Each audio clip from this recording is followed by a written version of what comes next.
Hello, everybody. I am new to this format, and there was a glitch in the Substack the first few times that I tried the live chat.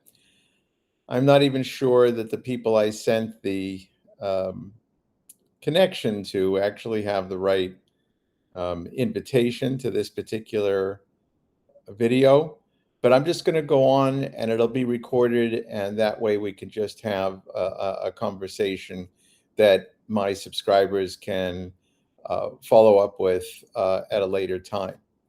I wanted to have something special just for the subscribers. As a group, I'd like to start more of a community of conversation.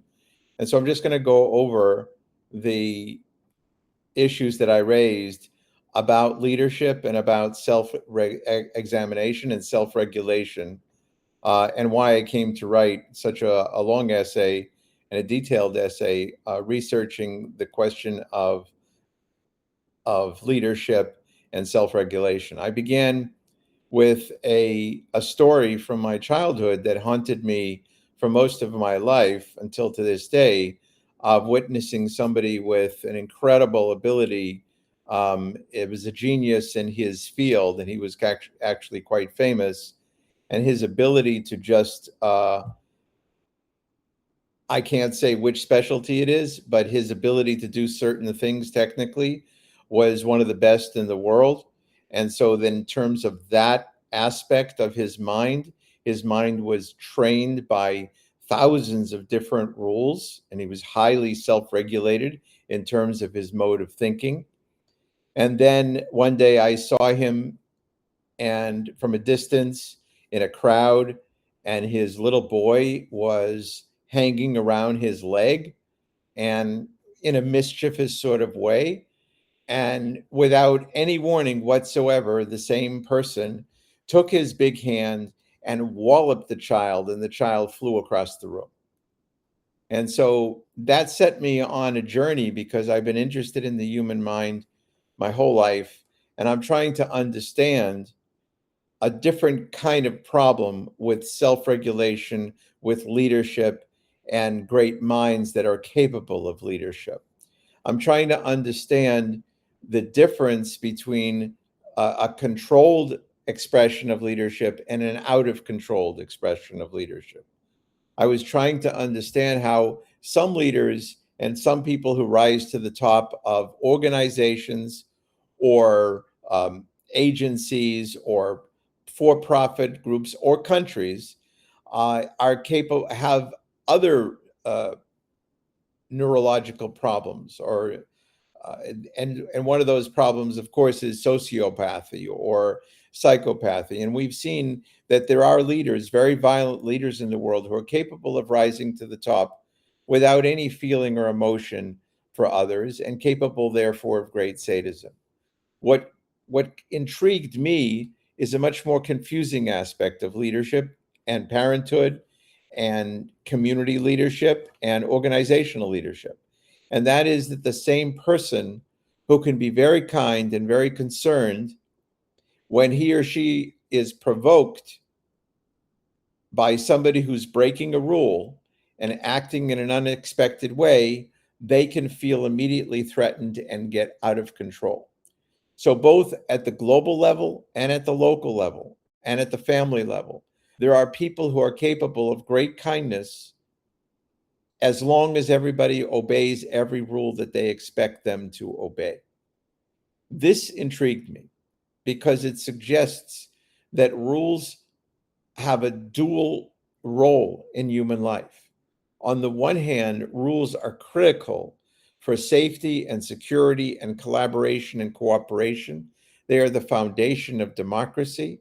They're the foundation of shared flourishing, shared profits, shared goals, educational goals.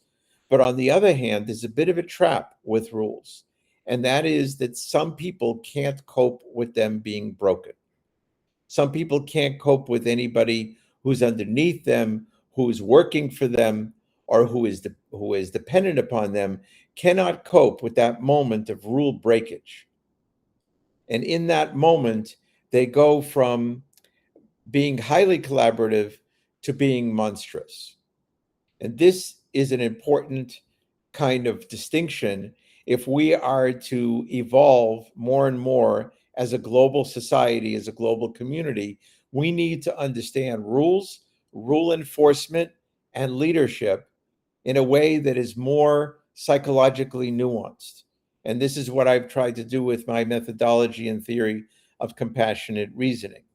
The critical role of compassion combining with moral reasoning is a system of self-regulation, a system of being able to watch how you react to rules being broken. So as a general principle, I wanted to raise this as a discussion that we should all have, and to basically look at some interesting principles that we're looking for.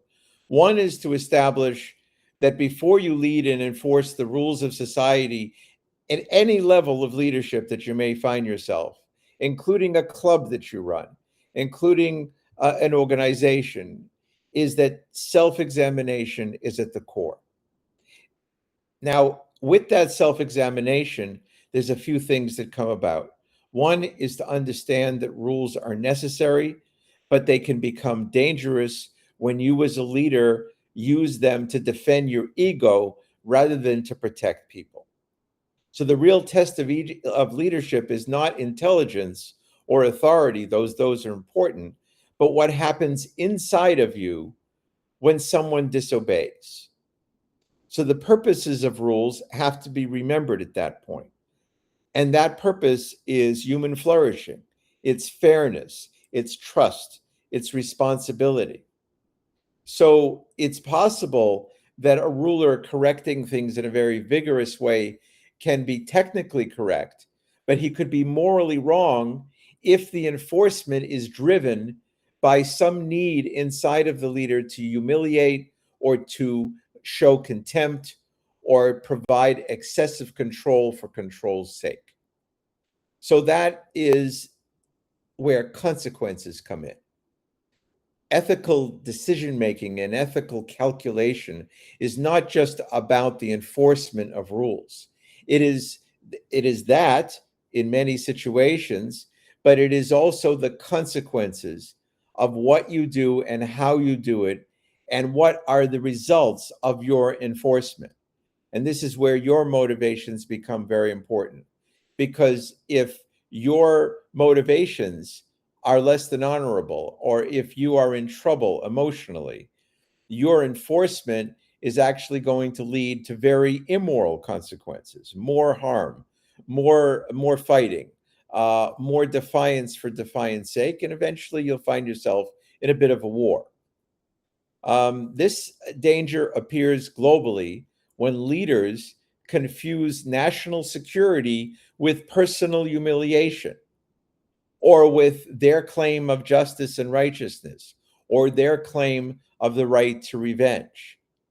So the real test of leadership is whether a person can hold power without being possessed by that power, without being ruined or corrupted by that power. And that takes self-examination and a training in moral reasoning, and an ever-present effort to be compassionate to yourself and to everyone else that you are in relationship to due to your leadership role. I want to throw a few facts at this just for people to digest that are interesting. One is a study that managers may matter more than almost any other workplace variable. In other words, all sorts of things can go wrong in a workplace, but when the manager goes wrong, the workplace goes wrong in at least 70% of the cases of analyzing what's gone wrong. So that's a remarkable statistic of the power of the manager over the nature of the situation. Bad rule enforcement is another area of research, which is very interesting. Apparently, according to the 2021 Workplace Bullying Institute, workplace bad rule enforcement is something that 3 out of every 10 adult Americans have directly experienced at work in an abusive way. Another 19% beyond that 30% have witnessed it. That's a very large amount of people who have witnessed and experienced bad leadership in the form of rule enforcement that appears to be unfair or cruel.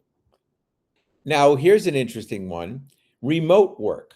You would think that remote work would have eliminated abusive relationship because you're long distance. Well, it actually seems to have made it worse. The rate of bullying that people report in remote work is at 43%. So this abusive enforcement can migrate into email, into Zoom, into the tone and exclusion of digital control. And we know, in fact, that combines nicely with the fact that we know that there's a problem with self-control on email and virtually anyways. So you combine the tendency to be out of control in email or virtual together with the problem with abusive leadership, and it gets more intense in the world we find ourselves in now. Now, here's to the contrast. Here's the good news, is that all the things that people associate with strong leadership involve being tough, involve being mean, involve being rule enforcing. And it turns out a very interesting quality that is basic morality in all the world's great spiritual traditions and ethical traditions, but particularly spiritual traditions, is that humility in leadership is not a weakness. It actually correlates strongly with building trust. And that's a fascinating study that was done on humble leadership and its outcomes, and a meta-analysis from the frontiers of psychology from a group of scholars. You'll see all of this cited. It turns out that fair process is the most important key to leadership. It's not enforcement of rules, it's universal enforcement of rules. It's fair enforcement of rules. That is exactly why and when rule enforcement actually goes well. It can be called procedural justice, if you will, and that is also based on some very fine research. Then there's another aggregation of research. I think this one is a meta-analysis by the Journal of Experimental Criminology, where 123 studies involving 200,000 people found that in the very difficult space of police enforcement, that it's fairness that's the key. Not being tough, not being mean, but being neutral and being universal in your principles, with all people being treated equally. That turns out to work out much, much better in terms of the successful enforcement of rules in that very critical and very nerve-wracking area of human life, namely leadership under fire, leadership when there's danger. There is also other things that you can see in the article, but basically, one other thing that's important is that moral identity and moral self-righteousness of leaders is not helpful. In other words, when the leader comes off as being there, emphasizing their perfect righteousness, that they're always right, that also seems to lower compliance and lower rule enforcement. So this is all suggesting that the character of the leader makes a great deal, and the leader's ability to be humble, self-controlled, and fair is really quite critical. By contrast, authoritarian leadership that's mean-spirited always leads to more and more destructive results. And I'm stimulating this discussion because I want more research. I want to see a bigger global consensus on this so that we can evolve the concept of human leadership, so that we can understand the relationship between leadership and successful rule enforcement. After all, the fate of the whole world depends upon evolving democratic principles and connectedness and cooperation when it comes to facing the global challenges that we face of global warming, of war and conflict, of incredible unfairness in terms of wealth and poverty.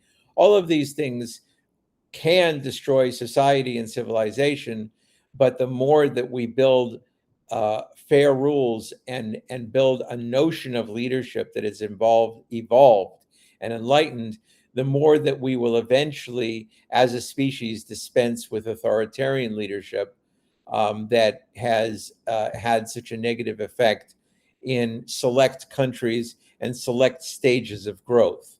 We all know that absolute power corrupts absolutely. We all know that it's in the nature of private enterprise and commerce to collect wealth. And we all know that the more wealth that's collected, the more unbalanced it is. And therefore, the more authoritarian styles start to emerge among those who are not self-regulating and self-controlling. So I hope you've enjoyed this. I hope you've enjoyed this summary, and I hope that we continue to have these periodic conversations that will lead to a building of community and a building of a greater place of consultations on issues about the world that will bring positive change based on a compassionate approach to each other and based on a morally disciplined approach to each other in order for us to exist and continue to flourish or start to flourish as a global community. Thanks and have a great evening.